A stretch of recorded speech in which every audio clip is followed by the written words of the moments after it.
esta clase vamos a desarrollar el sistema somatosensitivo. ¿Cuáles son los objetivos de la siguiente clase? Analizar los receptores sensoriales, su funcionamiento, clasificación, adaptación. Comprender las diferentes sensaciones térmicas y táctiles. Conocer las diferentes sensaciones que se conducen por las vías del cordón posterior y espinotalámica anterolateral. ¿Cuál es la clasificación de las sensaciones somáticas? Tenemos las sensaciones especiales como la visión, la audición, el gusto, el olfato, el equilibrio, y las sensaciones somáticas como las mecanorreceptoras, termorreceptoras y dolorosas. Dentro de las mecanorreceptoras tenemos las táctiles como tacto, presión, vibración, picor y cosquilleo, y las de posición. Dentro de las termorreceptoras tenemos frío y calor. Dentro de las dolorosas tenemos lesión de tejido. Otra clasificación es ecteroceptivas, que se encuentran en la superficie del cuerpo, propioceptivas, sensaciones de posición, de presión, viscerales, de las vísceras y órganos internos, y profundas, que tienen que ver con tejidos profundos, presión profunda, dolor y vibración. ¿Qué son los receptores sensoriales? Los receptores son estructuras especializadas para transformar un tipo de energía física o química en energía electroquímica, proceso que se denomina transducción. ¿Cuáles son las capacidades que poseen estos receptores? Amplificación, porque son capaces de amplificar miles de veces la energía. Especificidad, porque responden solo a una modalidad de estímulo. Y umbral de excitabilidad, porque es mínimo para el estímulo para lo cual han sido creados. ¿Qué dice la ley de la energía nerviosa específica de Müller? Si se consigue estimular un receptor, sea este el estímulo adecuado o no, responde siempre de la misma forma y el sistema nervioso central lo interpreta en términos del estímulo adecuado. Las fibras aferentes transmiten una sola modalidad sensorial y proyectan su información a centros específicos.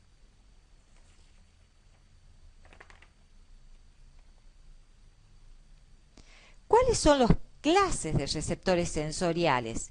Mecanorreceptores, termorreceptores, nociceptores, fotorreceptores y quimiorreceptores.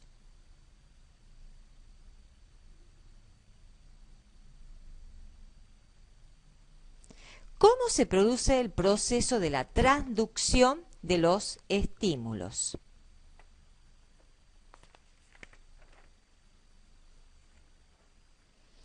Este proceso se produce primeramente por el filtrado.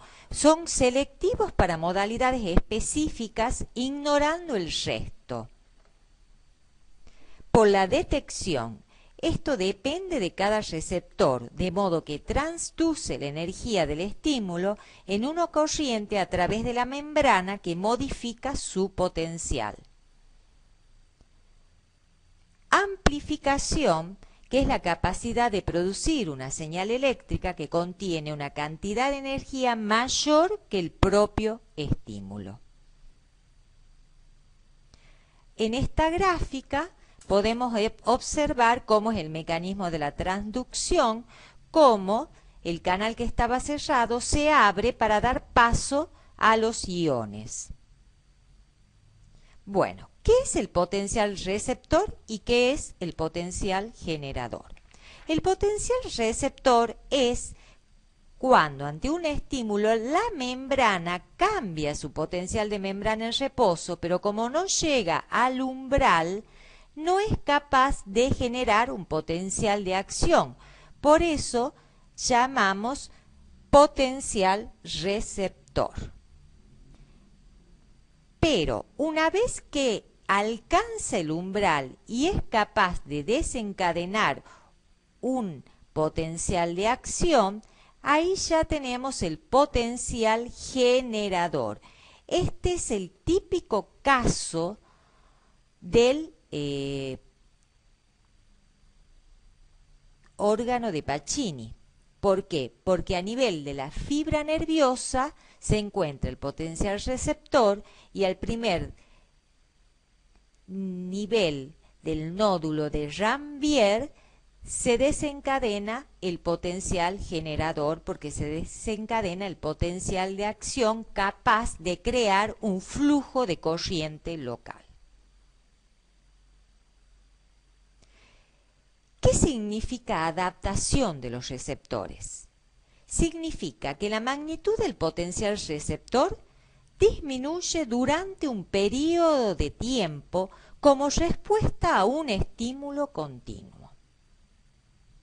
En base a la adaptación de los receptores pueden ser clasificados en rápidos o fásicos o lentos o tónicos. Dentro de los rápidos o fásicos tenemos receptores de velocidad o de movimiento, del aparato vestibular del oído y de las articulaciones, del corpúsculo de Pacini, del receptor piloso. Y lento o lenta o tónicos tenemos el uso muscular, las cápsulas articulares, los órganos tendinosos del Golgi, la mácula del aparato vestibular, dolor, valoreceptores, quimiorreceptores aórticos y carotídeos, terminaciones de Ruffini y discos de Merkel. Bueno, en este cuadro podemos ver los diferentes tipos de receptores somatosensitivos. Así tenemos las terminaciones nerviosas libres, que son terminaciones nerviosas mínimamente especializadas. Los axones asociados son de tipo C a delta, se encuentran en toda la piel. Su función es para el dolor, temperatura, tacto grosero y el tipo de adaptación es lenta. Tenemos los corpúsculos de Meissner, que son encapsulados entre las papilas dérmicas. El tipo de axón asociado es A beta y principalmente se encuentran localizados en la piel glabra. Y su función es tacto, presión, dinámica, y su tipo de adaptación es rápido. Después tenemos los corpúsculos de Pacini, que son encapsulados de tipo A beta, que se encuentran ubicados en tejido subcutáneo, membranas intraóseas y vísceras. Su función es presión profunda, vibración, son dinámicos de adaptación rápida. Tenemos los discos de Merkel, que son encapsulados, asociados con células liberadoras de péptidos. Los axones son de tipo A beta, se encuentran en toda la piel, folículos pilosos, son para tacto, presión estática y la adaptación es lenta. También tenemos los corpúsculos de Ruffini, orientados a los largos de la línea de tensión, de tipo A beta, toda la piel. Su función es para el estiramiento de la piel y su tiempo de adaptación es lento. Tenemos los usos musculares, que están muy especializados. Las fibras son de tipo 1A y 2, están en los músculos.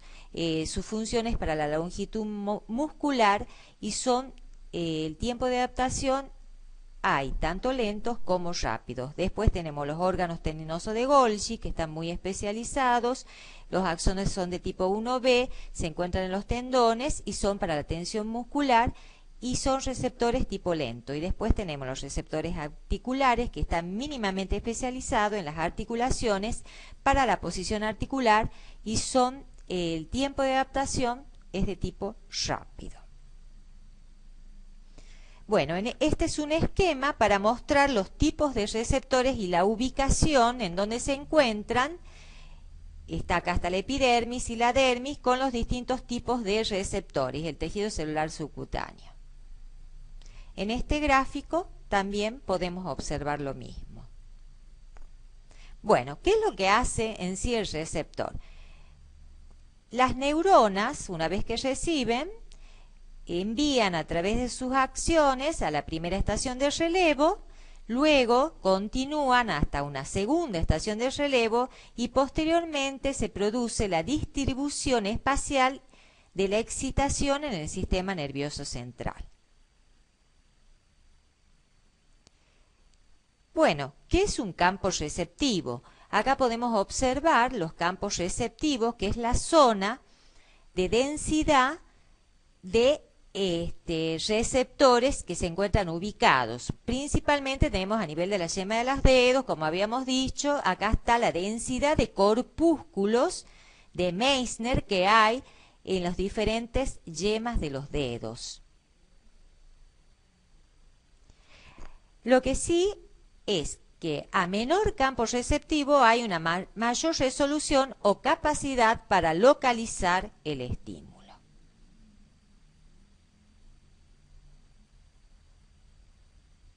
¿Qué es la discriminación de dos puntos?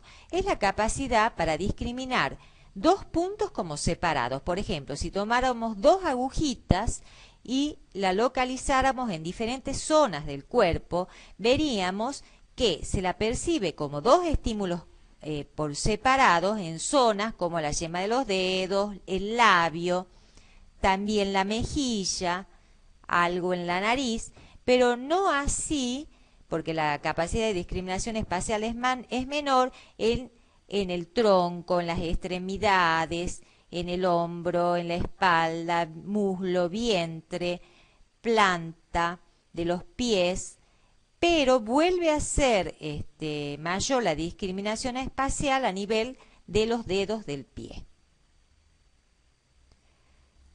Ahora vamos a conversar un poco sobre las sensaciones de la temperatura. Los individuos pueden percibir diferentes grados de sensaciones de temperatura, desde el frío congelante, al frío, al fresco, al indiferente, al templado, al calor y al calor quemante. Esto está asociado a los receptores, que están tanto los receptores de frío, que son más especializados por una fibra mielínica delta, y los receptores de calor, que son fibras amielínicas de tipo C. Y en extremos fríos, de temperaturas frías, se asocian las fibras de dolor, lo mismo con el extremo de las fibras de calor, donde se asocia el dolor quemante. Así tenemos en esta gráfica que nos muestra la frecuencia de impulsos por segundo en el eje vertical y en el eje horizontal las temperaturas. Tenemos que frío-dolor se percibe a menor, aproximadamente menos de 10 grados centígrados hasta los 0 grados centígrados, desde 7, 5 hasta los 0 grados centígrados. Las fibras de calor se empieza a percibir a partir aproximadamente de los 10 grados centígrados hasta aproximadamente los 43 grados centígrados. Pero la mayor frecuencia de estímulo para la percepción de frío se observa aproximadamente a los 25 grados centígrados, donde también podemos ver una mayor frecuencia de descarga.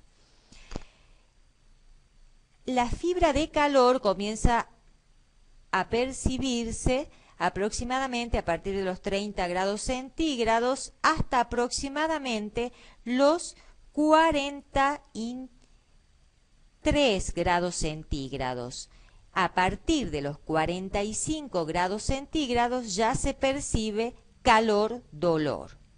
Aproximadamente a los 37 grados centígrados podemos observar en este gráfico que la percepción es indiferente, que es a la temperatura corporal.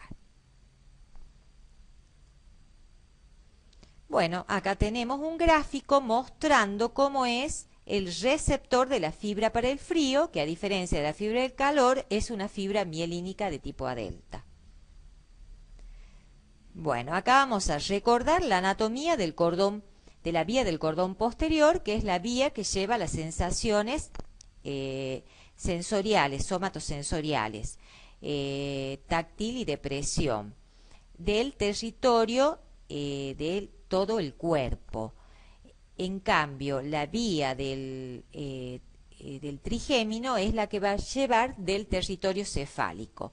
Ahora, acá podemos observar que una vez que penetra en los ganglios raquídeos está la neurona receptora. Una vez que penetra la información en la médula, asciende hasta el bulbo raquídeo en los núcleos cuneiforme y gráciles, donde realizan su primera sinapsis o primera estación, cruzan a la línea media, ascienden con la vía del lemnisco hasta nivel del tálamo, donde está su segunda estación o su segunda sinapsis, en el complejo ventrovasal del tálamo, y desde ahí se dirige la circunvolución postcentral de la corteza cerebral al área somatosensitiva primaria.